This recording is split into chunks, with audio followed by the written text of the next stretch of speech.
हार्दिक अभिनंदन। सौ अनिता कपिल ओसवाल यांची उरुण ईश्वरपूर नगर परिषदेच्या नगरसेविकापदी निवड झाल्याबद्दल हार्दिक अभिनंदन। शुभेच्छुक महाडिक युवा शक्ती व ओसवाल ग्रुप ईश्वरपूर। ताज्या बातम्यांसाठी महान करेला सबस्क्राइब करा आणि बेल आयकॉनला क्लिक करा। चंदगडमध्ये शाहू विकास आघाडीच्या माध्यमातून स्थानिक निवडणुका लढणार विक्रमसिंह चव्हाण पाटील। चंदगड नगरपंचायत निवडणुकीमध्ये राजर्षी शाहू विकास आघाडी 8 आणि भारतीय जनता पार्टी शिवसेना 8 व 1 अपक्ष व भाजपचे नगराध्यक्ष सुनील कानेकर विजयी झाले। या निकालानंतर राजर्षी शाहू विकास आघाडीचे काँग्रेसचे कार्यकर्ते विक्रमसिंह चव्हाण पाटील पत्रकारांना म्हणाले की येणाऱ्या स्थानिक स्वराज्य संस्थांच्या सर्वच निवडणुका आम्ही शाहू विकास आघाडीच्या माध्यमातून लढणार असल्याचे सांगितले। पाहूया काय म्हणतात ते। हा यश फक्त काँग्रेसचा नसून राजश्री शाहू विकास आघाडीचा हा यश आहे। आणि दुसरीकडे जर पाहिलं तर वास्तविकता हे धक्कादायक ही रिझल्ट आजचा आलेला आहे। कारण आपल्याला अपेक्षा यात चांगल्या होत्या, कारण जनमत डीकेंच्या नेतृत्वाखाली जे आम्ही राजश्री शाहू विकास आघाडी म्हणून जे पॅनल उभं केलेलं होतं, सगळे 17चे 17 सक्षम उमेदवार दिलेले होते। तर दुर्दैवानं कुठं तर गालबोट लागलं आणि जसं आता राज्यभर जे वारं चाललंय वोट चोरीचा प्रकार कुठं तरी ह्या इलेक्शनमध्ये आपल्याला दिसून येतो। त्या मानाने आजचा जो निकाल आहे तो कुठेतरी धक्कादायक वाटतोय का? निश्चित जरा आमच्या अपेक्षा भंग झाल्या कुठे तर। खरं दोन्ही राष्ट्रवादी आणि काँग्रेसच्या सर्व कार्यकर्त्यांनी रात्रीचा दिवस आणि दिवसाची रात्र करून ह्या इलेक्शनच्या माध्यमातून त्यांनी काम केले।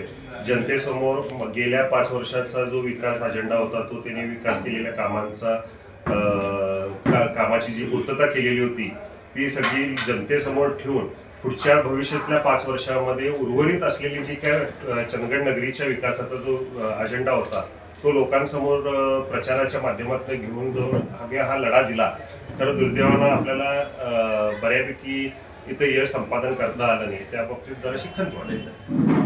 बंटी साहेबांनी विशेष लक्ष या नगरपंचायतीमध्ये घालून तुम्हाला एक ताकद देण्याचं काम केलं होतं। तर त्या दृष्टिकोनातून आता भविष्यासाठी आपण काय तयारी करताय? निश्चित आमचे नेते आदरणीय बंटी साहेबांच्या माध्यमातून आम्ही हा जो पॅनल आघाडी करायचा जे निर्णय घेतला तिन्ही पक्षीय धरून, तिथं शरद पवार राष्ट्रवादी गट, अजित पवार राष्ट्रवादी गट आणि काँग्रेस आहे त्या माध्यमातून आम्ही हे पॅनल उभं केलं। या पॅनलाच्या विजयासाठी म्हणून आदरणीय मुश्रीफ साहेब आणि बंटी साहेबांनी सुद्धा आम्हाला एक दिवसाची वेळ देऊन इथं जनतेसमोर प्रत्येक कुत्र्याला त्यांनी पाय लावून देऊन त्यांच्या अडीअडचणींचा निवारा करून आणि त्यांना शब्द देऊन आमचे पाठराखण केलेली आहे। आणि ह्याच पद्धतीनं भविष्यातले येणाऱ्या सर्व स्थानिक स्वराज संस्थेमध्ये त्यांच्या आशीर्वादानं आणि त्यांच्या दाखवलेल्या दिशेवरच आम्ही सगळ्यांनी जायचा असा विचार केलेला आहे।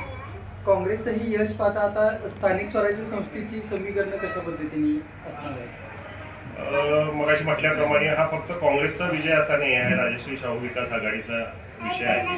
अंतर्गत जसं आघाडी निर्माण होत असताना ज्या वाटण्या झालेल्या होत्या त्या वाटणीतनं आम्हाला कदाचित यश संपादन झालं असणार। खरं दुसरीकडे जे आमचे मित्रपक्ष आणि ह्या आघाडीतले जे घटक पक्ष होते त्यातल्या काही उमेदवारांना जो दगाफटका झाला आणि आमच्याही 2 उमेदवारांना दगाफटका झाला आहे, त्याचं कुठं तर बाबा आत्मचिंतन करून आम्ही भविष्यामध्ये एकत्रित काम करायचं निर्धार केलेला आहे आणि त्याच पद्धतीनं आपण पुढची पावलं उचलणार।